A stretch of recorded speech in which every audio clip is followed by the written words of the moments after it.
झाइयों को ठीक करने के चक्कर में आपने बहुत सारी चीजें कर ली, बहुत सारी चीजें लगा ली, लेकिन आपकी झाइयां ठीक नहीं हुई, बल्कि आपकी स्किन और ज्यादा खराब हो गई। यदि आपने भी ऐसी गलती की है तो आज का ये वीडियो बस आप जैसे लोगों के लिए है।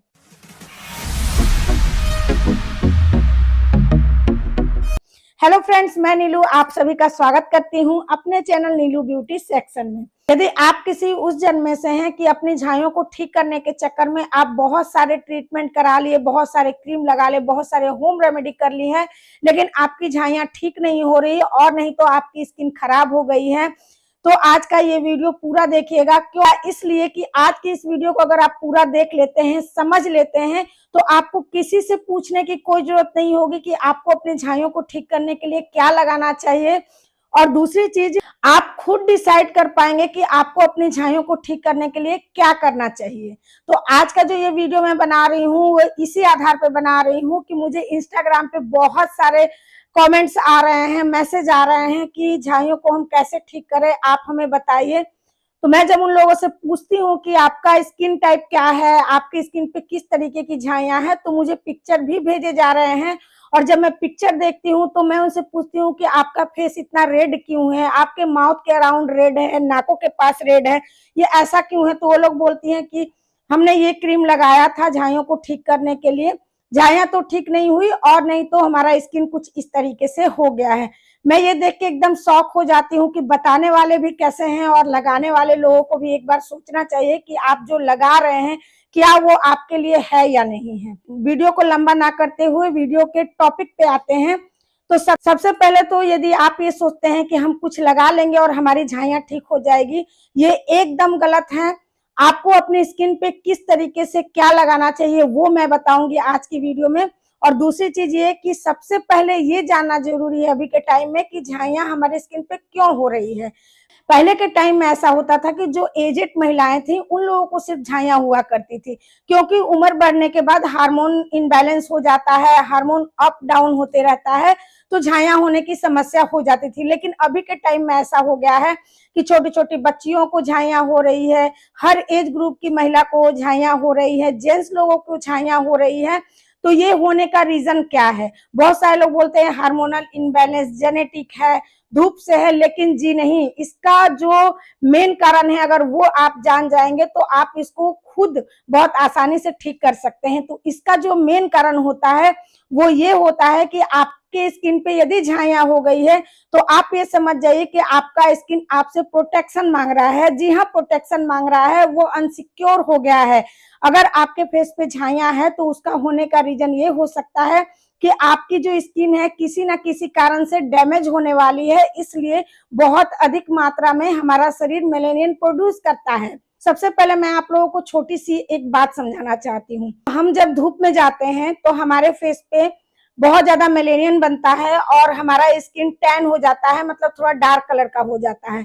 तो ये इसलिए होता है क्योंकि हमारे स्किन को प्रोटेक्शन की जरूरत होती है, मतलब हमारे शरीर को ऐसा लगता है कि हमारी स्किन धूप में खराब ना हो जाए, इसके लिए हमारा शरीर दिमाग को एक सिग्नल देता है कि मेलेनियन प्रोड्यूस करना है, क्योंकि स्किन जो है धूप में जा रहा है, स्किन खराब ना हो जाए।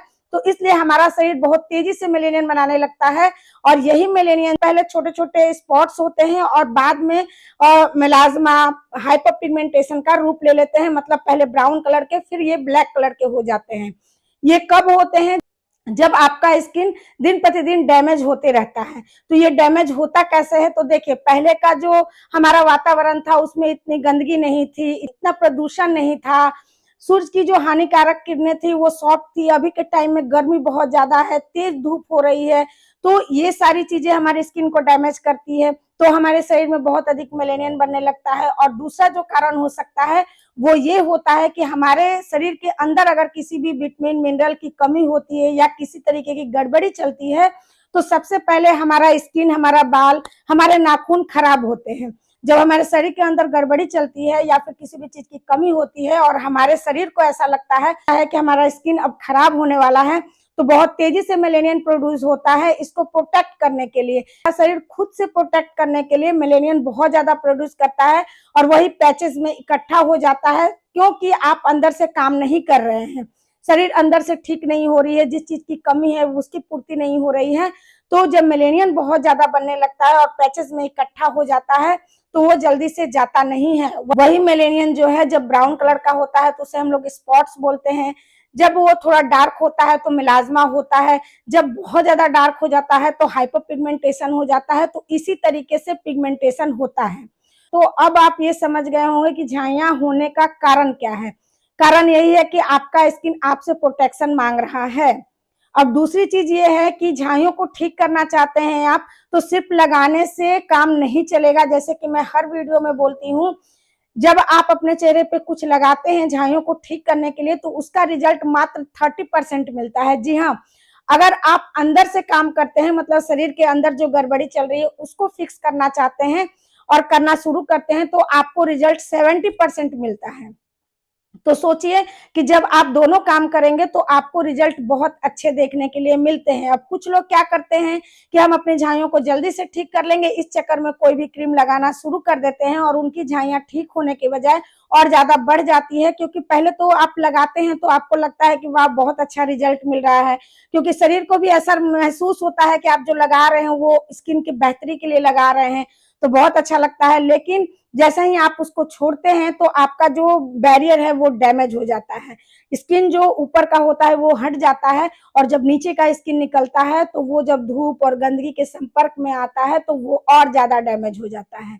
तो इसलिए आपको किसी के कहे सुने पे नहीं जाना है, आपको खुद देखना है कि आपको क्या करना चाहिए। अब आते हैं सबसे बड़े मेन मुद्दे पे कि हमें करना क्या चाहिए। तो देखिए, मैं एक सिंपल सी बात कहना चाहूंगी जो कि सरल भाषा में समझाऊंगी। जैसे कि आप यहाँ देख पा रहे होगे, तो एक सेब को 2 टुकड़ों में काट लीजिए। आप क्या कीजिए, एक सेब के टुकड़े पे नींबू लगाइए और एक सेब के टुकड़े पे बिना नींबू का रखिए और दोनों को आप धूप में 4-5 घंटे के लिए रख दीजिए। आप जब 4-5 घंटे के बाद देखेंगे तो जो नींबू वाला सेब, नींबू लगा हुआ सेब होगा, वो सेम के सेम वैसा ही होगा। हो सकता है थोड़ा सा सूखा हो, बाकी पूरा खराब नहीं होगा। लेकिन जो बिना नींबू वाला सेब होगा वो बिल्कुल काला पड़ जाएगा, सूख जाएगा, मतलब खराब हो जाएगा उतने देर में ही। तो ये क्यों हो रहा है? क्योंकि जो नींबू है वो विटामिन सी है और विटामिन सी एंटीऑक्सीडेंट का खजाना होता है।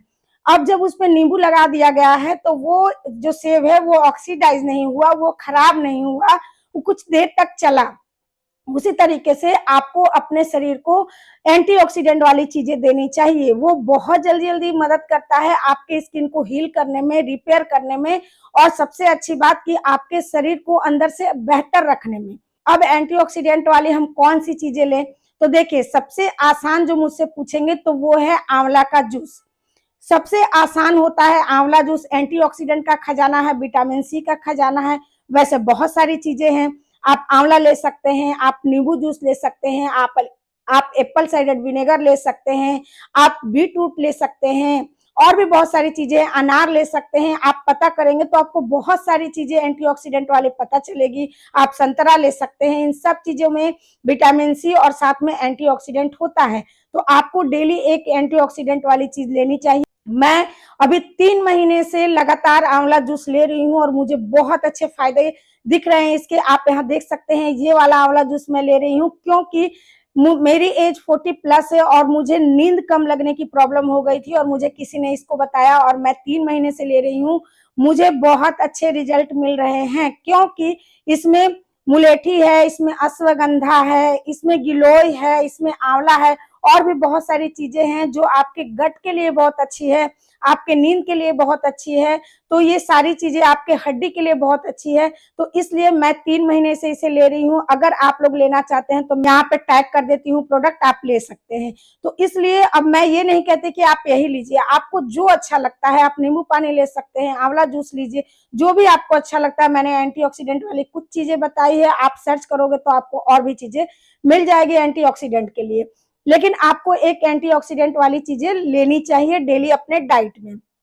दूसरी चीज कि आपको दूध, दही और घी, ये 3 चीजें जरूर लेने चाहिए, क्योंकि पुराने जमाने में हमारी दादी परदादी ये सब लोग घी, दूध का और घी का सेवन करते थे। अभी के टाइम में लोगों ने कह दिया घी खाने से लोग मोटा हो जाता है। तो देखिए, कोई भी चीज ओवर ईटिंग आप करेंगे तभी आपको नुकसान देगा। सही बैलेंस में आप खाएंगे तो आपको कोई नुकसान नहीं देगा। तो अब आपको दूध, दही और घी किस तरीके से लेना है, तो दूध आप रात में सोने से पहले लीजिए अगर आप डाइजेस्ट कर पा रहे हैं तो। और दही आपको दोपहर के खाने में लेना है, बहुत ज्यादा नहीं लेना है, छोटे से बाउल से 1 बाउल लीजिए, काफी है। और जो घी है उसको आप या तो दाल में डाल के लेंगे या तो रोटी में लगा के खाएंगे। तो इस तरीके से इन तीनों चीजों को आपको अपने डेली डाइट में ऐड करना है। ये हो गया। अब आते हैं मेन मुद्दे पे कि हमें लगाना क्या चाहिए। जैसे कि मैंने सेब पे नींबू लगा के आप लोगों को दिखाया तो सेब लंबे टाइम तक चला, उसी तरीके से हमें अपने स्किन पे लगाने के लिए भी एंटीऑक्सीडेंट जरूर लेना चाहिए। अब एंटीऑक्सीडेंट में क्या लगाएं, हम डायरेक्ट हम नींबू तो लगा नहीं सकते स्किन पे, तो आपको एंटीऑक्सीडेंट वाले सीरम चुनने चाहिए। अब सीरम में एंटीऑक्सीडेंट में क्या चुने, विटामिन सी लगाते हैं तो हमें सूट नहीं करता। तो देखिए, विटामिन सी ही एंटीऑक्सीडेंट नहीं होता, विटामिन सी के अलावा नियासिनामाइड जो होता है वो भी एंटीऑक्सीडेंट में ही आता है। तो बहुत सारे लोग ऐसे हैं जो विटामिन सी यूज कर रहे हैं और कुछ लोग ऐसे हैं जो विटामिन सी नहीं लगा सकते क्योंकि उनकी स्किन को वो सूट नहीं करता।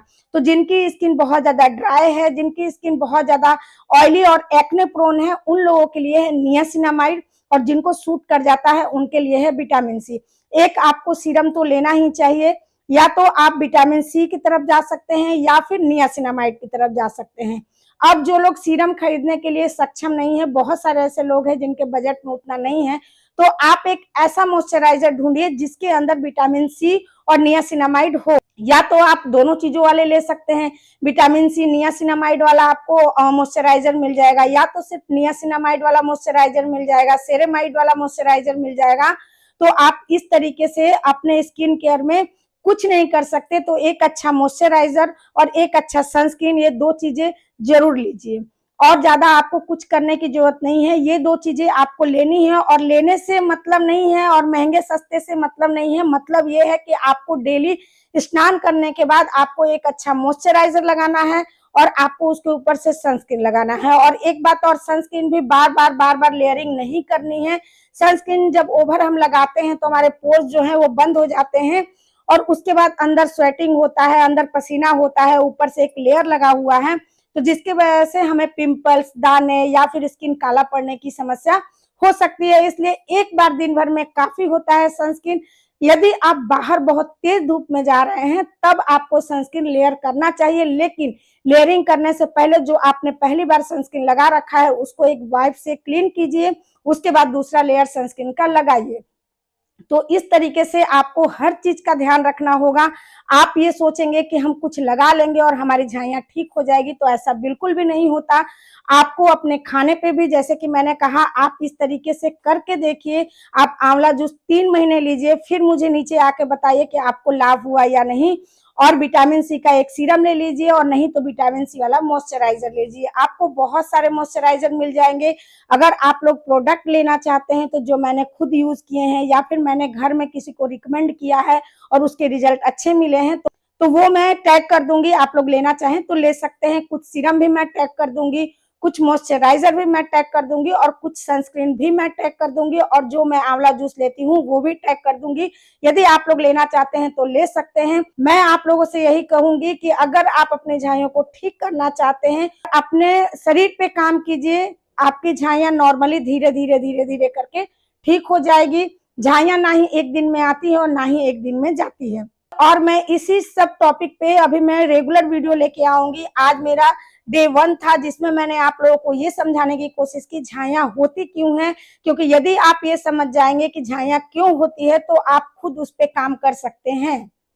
तो मेरे ख्याल से आज का ये वीडियो आप लोगों के लिए हेल्पफुल रहा हो और मेरा ये वीडियो आप लोगों को अच्छा लगा हो।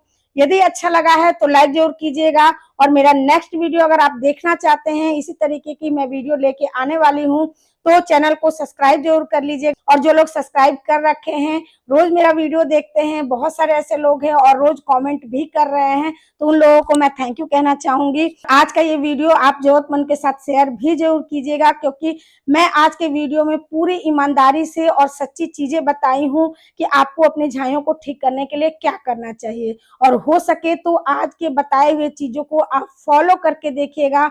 मुझे पूरा उम्मीद है कि पूरी झाइयां तो 3 महीने में ठीक नहीं होगी, लेकिन हाँ 60 से 70% आपको फर्क दिखेगा। और वीडियो अच्छा लगे तो लाइक करके जाइएगा। अभी के लिए चलते हैं, फिर मिलेंगे अपने नए और अच्छे से वीडियो के साथ। Bye bye.